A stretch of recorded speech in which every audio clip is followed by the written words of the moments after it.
Hi, welcome to Teach With Me. I am Miss Jen. Today we are going to be drawing a bumblebee, and it is the next letter in our directed draw series. I'm going to be doing A to Z. We've done A, we are on B today, and we are going to be doing the writing and the drawing. You're going to need a Monart marker, otherwise known as a felt tip pen, or a directed draw marker. You're going to need a shading crayon, which is simply a crayon that has been broken with no paper on it so that it can do the background shading. And you're going to need crayons and printer paper. Okay, let's begin. So a bumblebee has 3 parts, and so I'm going to be teaching the boys and girls some science facts as I do this. We're going to start with the paper turned horizontally, again using the correct terminology. I'm going to start by drawing the head, and I'm going to tell them a bumblebee has 3 parts. It has a head, which is the smallest part, so I'm going to make a circle, and I'm kind of doing this slanted. And then I'm going to say, boys, after I show them what to do, I'm going to say go, and then I'm going to say draw your circle. And then I'm going to say the thorax, and I'll be pointing to it as I go, is the second largest part of or the second smallest, I guess, depending on how you phrase that, of the bumblebee. It's bigger than the head, but smaller than the abdomen. All of the legs and the wings come out of the thorax, and so I'm going to teach them that we don't draw our wings coming out of our head, and we don't draw our wings coming out of the abdomen. They're all out of the thorax. All right, the next part is the thorax, and the thorax is going to touch the abdomen, and it's going to be longer. So this is the largest body part, so it kind of looks like a snowman at this point. All right, the next thing I'm going to do is I'm going to tell the kids, all right, find the head, go up to the head. We're going to make 2 pretty big circles. These are the compound eyes of the bee, and we're going to color it in. I'm going to use a black crayon for one and a marker for the other and kind of show you the difference, and you can decide how you want your kids to color it.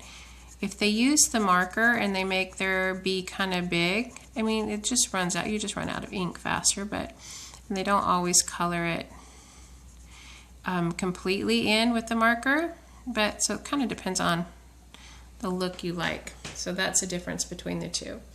All right, the next thing I'm going to do is I'm going to tell them to go up. We're going to make the antenna. The antenna come out of the head.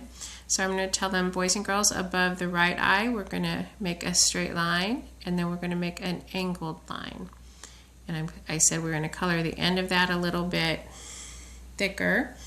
And then I'm going to do the same thing. We're going to go to the left eye. I'm going to make a line that goes up, and then angle it to the left, and make a little ball on the end.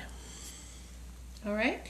And then I'm going to tell them, boys and girls, we're going to find the abdomen. Can you touch the abdomen?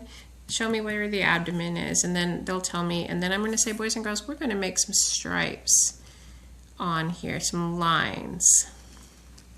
You have to have lines. I don't want you to have more than, and you give them a number, or too few or too many. You have to have at least 4 because we're making a pattern. And see, on this one I did 4. I could have easily done 6. I said what I'm going to tell you is I want them to be about the same size, the same distance apart, and then I'll tell them to go. I usually give them a number though. I say don't draw more than 4 lines on there. Try to make them spaced apart, and you get what you get. All right, now the next part is the legs. I'm going to turn it this direction, and just to show you, and I'm going to say, boys and girls, a bee has 6 legs. All insects have 6 legs, and so what I'm going to do is I'm going to say we're going to come up to the top, what you might consider a shoulder, and we're going to make a line to the right, and then a slight line down, and then I'm going to follow that back up, and then follow that back to the body. And I'm going to do that on both sides. I want it to be symmetrical. That means it's going to start in the same spot and end in the same spot. And it should ideally be the same size. That one's a little unsymmetrical. All right, and then I'm going to go to the middle of the body. I'm going to do the same thing I just did. And I'm going to draw a leg on each side. And I'll talk to the kids about what the word symmetry means if we haven't talked about it. But I'll say things like, boys and girls, could you walk it if both of your legs were on the same side of your body. I think I'm making these arms a little longer than this side. Let's pretend they're symmetrical though. All right, the next leg I'm going to do is going to be below this one, and I'm going to make this leg a little longer because I want it to extend beyond the wing, just to show that it's not hooked to the wing. So I'm going to go out and come down a little more, and then I'm going to go back up. So the legs aren't really longer. I just kind of want it to look that way, like I said, because I'm going to draw the wing around it.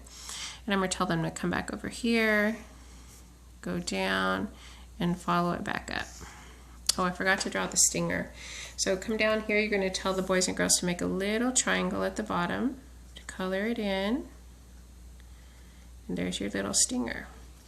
All right, so now the wing. Bees actually have 4 wings. It looks like they have 2 because they have a smaller wing and a bigger wing that are kind of stuck together. But when you draw, it doesn't look like that when they're flying. So we're going to make our one wing that extends around the legs. So what I'm going to do is I'm going to come above that top leg on their thorax, and I'm going to draw sort of a curved line. I'm going to show the kids my line and have them draw it. And then on this side I'm going to say, boys and girls, we're going to make a curved line that goes the opposite way. Try to make it about the same length as the other one. And then I'm going to say, boys and girls, we're going to start here and we're going to draw a line that makes it look like a wing that goes and connects back to the body. But when we get to the leg, we are going to draw around the leg. Let me show you. And I'm going to go like this. I'm going to make little curves, and we're stop at the leg. And then I'm going to connect it to the body. We're going to do that on both sides. And I'm going to do it, make little curves. When I get to the leg, I'm going to stop, and I'm going to come pick it back up here and then connect it to the thorax. And there we go. That's the drawing of it. Then for the coloring, I'm going to tell them you need to use your shading crayon and you need to color your background blue because our bee is flying. And then we're going to color our bee.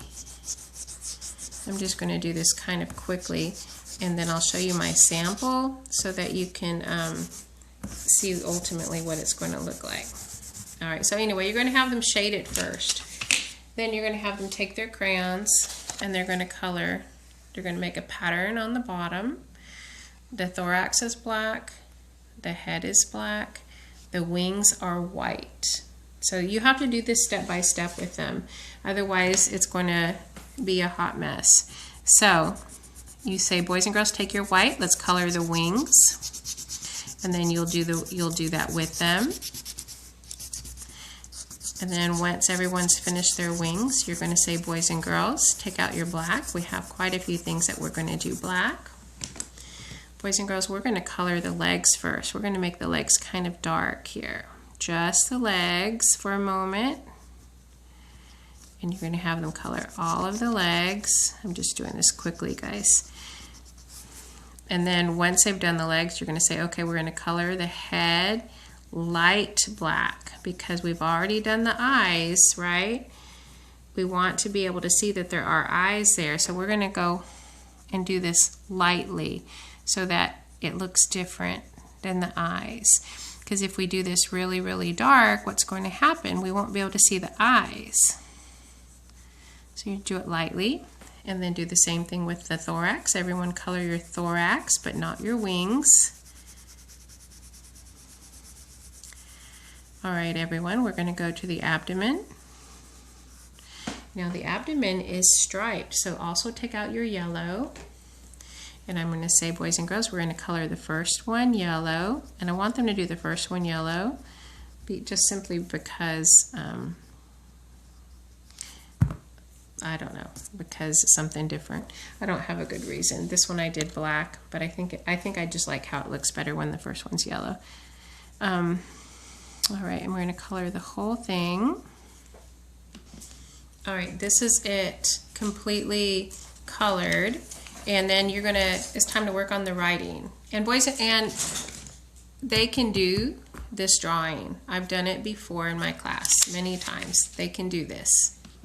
All right, I'm going to show you several different options. I do this, the writing portion in small group.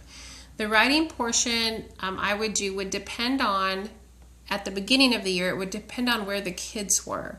Towards the middle and the end of the year, I have them all do the same thing, the majority of the kids. But at the very beginning, I'm going to adapt it to where the kids are. So for the kids that are having trouble holding a pencil, this is really hard for them. Their B's are not going to probably look quite as nice as their drawings will later in the year.